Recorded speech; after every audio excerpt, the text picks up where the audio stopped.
बाबा नसल्यामुळे गणपतीची तयारी करण्याची जबाबदारी ही माझ्यावर होती. दरवर्षी बाबा होते आणि ते सगळं काही करायचं. पण यावर्षी मात्र आम्ही बाबांना बाप्पाच्या आगमनाला खूपच मिस करणार होतो.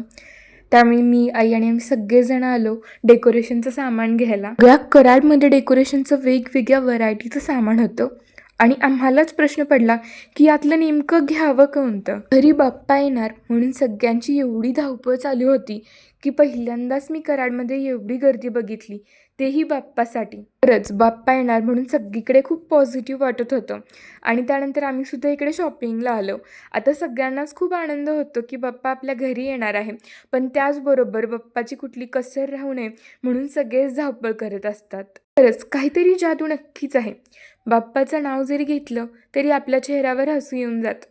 आज माझे बाबा जरी नसले तरी मला त्यांची कमी कधीच भासत नाही, कारण बाप्पा माझ्या नेहमी सोबत आहेत असं मी मानत असते. इथली शॉपिंग तर झाली. त्यानंतर आम्ही फॅन खरेदी करण्यासाठी आलो आणि असा होता माझा दिवस.